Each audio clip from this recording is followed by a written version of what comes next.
Hi everybody! Welcome back to Planet Arizona Comics, where the temperature's hot and the comics are hotter, although we are not too hot today because we are in day one of the atmospheric river. That is 3 days of storm after storm after storm, and that's good for two reasons. One, we need the rain. Even though we're a desert, we do need rain, and even though we're constantly in drought, we do get rain.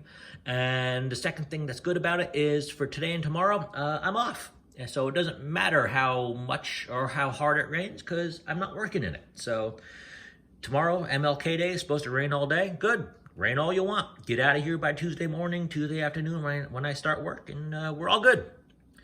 All right, I know you all have been chomping at the bit as to my picks for the top 10 covers of 2022. I know you've all been calling out of work. I know you've all been neglecting your girlfriends, but neglect no longer, because here it is. These were, in my opinion, which matters absolutely squat in the realm of things, these were my top 10 covers for 2022. We'll start with number 10. Beautiful cover for Philadelphia, number 22, by an Italian artist named Ilya Bonetti. I loved, when I saw this on the wall the day it came out, my eyes were just drawn to it. You got that great werewolf head. You got the vampire in the back. And the vampire-werewolf dichotomy is always good story. So one of those books, like I said, striking cover, and thought it was really good for number 10 on my list. Number 9, beautiful Josh Middleton cover to New Champion of Shazam number 1, a great Mary Marvel cover. Could have put like 3 or 4 covers for him this year on the list, but I don't like to double or triple up in some cases. So I picked what would be my favorite, and this looks like it should be in a frame on the wall of someone's house. You know, you walk in, you just see this gorgeous portrait on the wall, and I love the light behind her hair. It's kind of the strands. Josh Middleton is a modern master, right up there with Alex Ross, I think. Ross is probably 1, and I think Middleton for his cover work might be like 1A now, because he's really risen over the last couple of years for the work he's done. And this came in number 9. Number 8. A great cover to AntMan number 1 by Skottie Young. When I first saw this, if you grew up in the 80s, you watched Good Times like I did. There was an episode where Jimmy Walker's JJ had a line where he had a dream where he was trapped in a room full of Big Macs and he had to eat his way out. And for whatever reason, like a Dream on HBO series kind of moment, that's exactly what I thought when I saw this cover. Skottie Young's always good for a good laugh, and he really nailed this cover. This was my favorite Skottie cover of the year. Comes in at number 8. Number 7, Moon Knight, Black, White, and Blood, number 1. The gorgeous second print, and the difference between this printing and the first printing is that red background that just makes everything pop. The pose, the blood on Moon Knight's cape, the red behind it. Again, like that Philadelphia cover, when you saw it on the wall, your eyes went right to it, and I loved it. Number 7 on the list. Number 6. Cool Rahzzah cover to Predator number 1, and what I like about this is it's like first person. You know, the guy's here, he's about to be killed by the Predator. You got the skull in the hand, you got him throwing whoever that might be with his claw going through it. And another thing that's cool about this cover that I think elevates it is all the names here on the left: Brinson, Walker, Dharmata. They're all the people who worked on the book. So Predator killed them all. Kind of funny to that. And Rahzzah always knocks it out of the park, and this is one of my favorite covers of his for the year. So setting something up a little bit later. Number 5 on the list. Art Adams cover to Exterminators number 1, Laura Kinney Laura 23 Wolverine cover. I always like when someone puts in the single foot claw for Wolverine. Oh, I think my son's home. Gotta make this quick.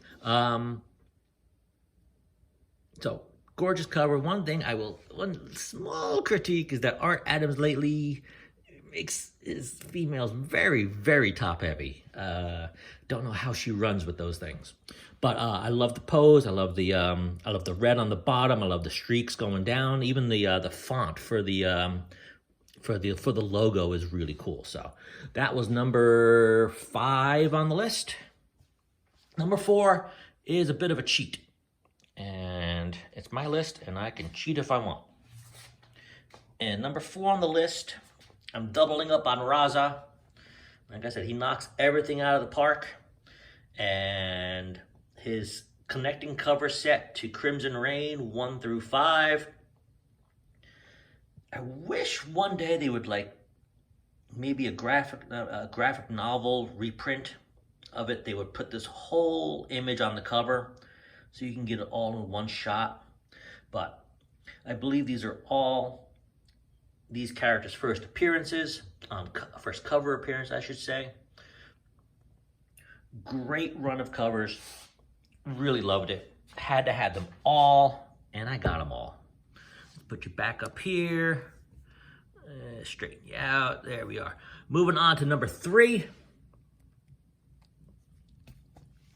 Bruno Redondo. I say this every time I get a new book. He's just killing it on his artwork.